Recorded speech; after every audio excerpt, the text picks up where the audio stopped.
প্রকৃতি আমাদের মাতৃসমান, তাই একে রক্ষা করার দায়টা আমাদের প্রত্যেকের। পরিবেশ থেকে আমরা নিচ্ছি প্রতিনিয়ত, কিন্তু দিচ্ছি কতটা? পরিবেশকে রক্ষা করার জন্য আমরা কী বা করতে পারছি?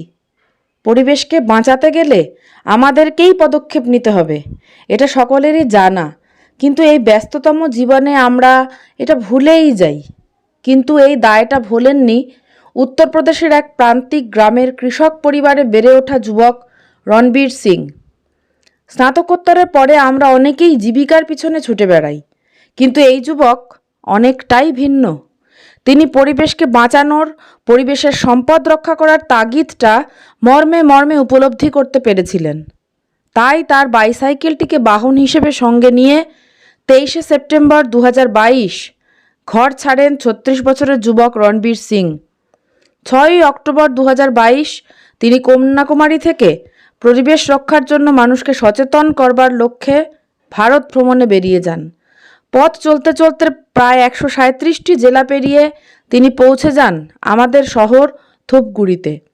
আসুন আমরা তার মুখেই শুনে নেব আজ পর্যন্ত তার এই ভ্রমণের বিভিন্ন অভিজ্ঞতার কথা। खबरें रवीन बाबू के स्वागत। आप ये जो देश भ्रमण के लिए निकले हैं, आप कब घर से निकले हैं? मैं 27 सितंबर 2022 को घर से निकला हूँ और 6 अक्टूबर 2022 को पर्यावरण संरक्षण जन जागरूक अभियान के लिए कन्याकुमारी से साइकिल से यात्रा प्रारंभ की। आपका जो ये जर्नी अब तक वो ज़रा डिटेल में बताइए।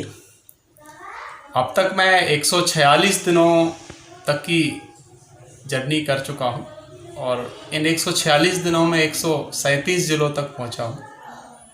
तमिलनाडु, केरला, कर्नाटका, आंध्र प्रदेश, उड़ीसा, झारखंड और वेस्ट बंगाल के रास्ते आज मैं यहाँ वेस्ट बंगाल के सिलीगुड़ी और जलपाईगुड़ी होते हुए आगे कूच बिहार की ओर कल जाऊंगा। तो ऐसे करके 10,280 किलोमीटर तक की दूरी तय हुई है। यह पर्यावरण संरक्षण जन जागरूक अभियान यात्रा 2 वर्ष तक चलेगी। आपका जो ये जर्नी है, इसका पर्पस क्या है, उद्देश्य क्या है?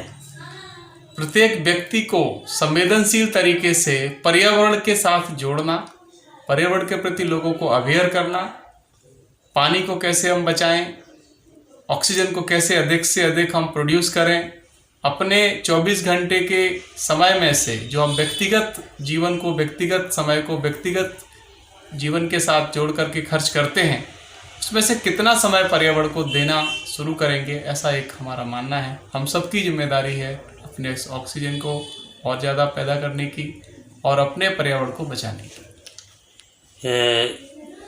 अगर आपका ये जो जर्नी है, इसमें आप कौन सी पब्लिक से मिले हैं अब तक, या आपका ये कन्वर्सेशन कौन सी तरह के लोगों से हुई है? मैंने कॉलेज स्टूडेंट्स के साथ कन्वर्सेशन करना उचित समझा है और अधिकतर मैं उन्हीं के साथ संवाद करता हूँ। बाकी अन्य सभी लोगों के साथ भी समय समय पर संवाद करता हूँ, लेकिन कॉलेज स्टूडेंट्स के साथ संवाद करने से 2 चीज़ें हैं। एक तो वो इस देश की युवा पीढ़ी है और युवाओं के कंधों पर ही उस देश की पूरी जिम्मेदारी होती है।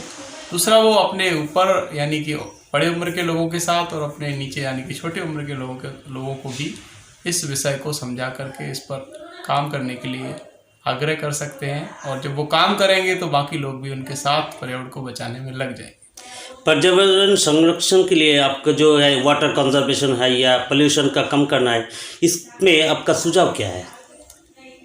2 तरह के लोग भारत के अंदर निवास करते हैं। एक तरह के लोग जो गांव में रहते हैं, दूसरे लोग जो शहर में रहते हैं। गांव के लोगों की जिम्मेदारी है अधिक से अधिक पेड़ पौधों को लगाना, पुराने लगे हुए पेड़ों का संरक्षण करना, उनको न काटना। और जो शहर के लोग हैं वो पोल्यूशन को कम करें, प्लास्टिक का इस्तेमाल कैसे कम कर सकते हैं। और यदि वो लोग ऐसा करेंगे तो शहर के बाहर जब हम निकलते हैं तो वहाँ जो कचड़ों के ढेर मिलते हैं वो हमें मिलना बंद हो जाएंगे। और शहरों के अंदर जो वाहनों का शोर है उसको भी थोड़ा सा हम कम कर सकते हैं। 2-4-5 किलोमीटर तक हम साइकिल से भी यात्रा कर सकते हैं। अपने ऑफिस जाना है या फिर किसी बाज़ार में कुछ सामान को खरीदने के लिए जाना है या फिर कहीं घूमने पढ़ने खेलने कूदने की एक्टिविटीज़ के साथ जुड़ना है तो साइकिल से भी हम जा सकते हैं या वॉकिंग करके भी जा सकते हैं। अपने निजी वाहन का इस्तेमाल करने से अगर हम बचेंगे तो ज़रूर ही पर्यावरण को पॉल्यूटेड होने से हम रोक सकते हैं। गवर्नमेंट तो बैटरी से फ्यूल और ये गैस से व्हीकल तो अब मार्केट में आया है, उसमें आपका क्या राय है?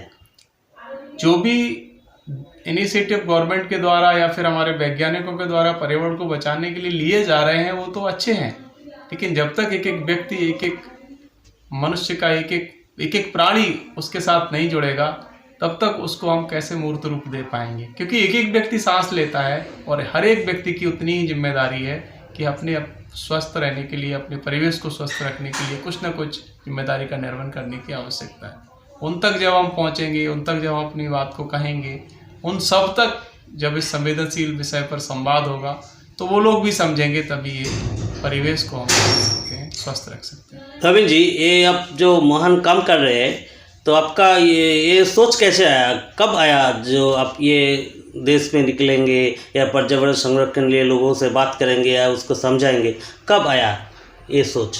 ये 2021 कोविड-19 के बाद विचार दिमाग में आया कि कुछ भी ऐसा काम किया जाए जो हमारे स्वयं के लिए भी काम आए, हमारे देश के लिए भी काम आए।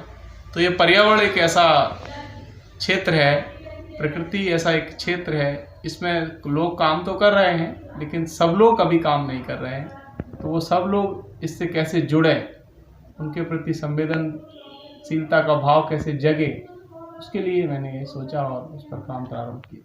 अब तक आपके जाने पे आप तो बहुत सारे लोगों से मिले, तो लोगों में रिस्पॉन्स क्या है आपका? ये जो आपका जो ये मोटो है उसमें से लोगों का रिस्पॉन्स क्या है?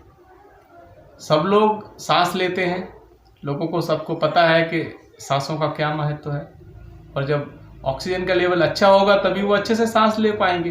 हम भी उसी का हिस्सा हैं। तो हमने जब संवाद किया तो लोगों को समझ में भी आया और वो चाहते हैं कि वो अच्छे से सांस लें, और उन्होंने आश्वासन भी दिया है कि हम अपने इस पर्यावरण को बचाने में अपनी भूमिका को जरूर निर्वहन करेंगे और अपने इस परिवेश को बचाने में जरूर वो आगे आएंगे। आपका पूरा नाम? मेरा नाम रॉबिन सिंह है। और आपका निवास? मैं डिस्ट्रिक्ट इटावा, उत्तर प्रदेश में रहता हूँ। ধন্যবাদ। পরিবেশের অমূল্য সম্পদ রক্ষার জন্য এবং মানুষকে সচেতন করার লক্ষ্যে রণবীর সিংয়ের এই পদক্ষেপ সত্যিই অভিনব। তার এই অভিযানের সর্বাঙ্গীন সাফল্য কামনা করে উত্তরের খাস খবরের সমগ্র টিম। আপনি সুস্থ থাকুন ও আপনার অভীষ্ট লক্ষ্যে এগিয়ে চলুন, এই কামনাই রইল।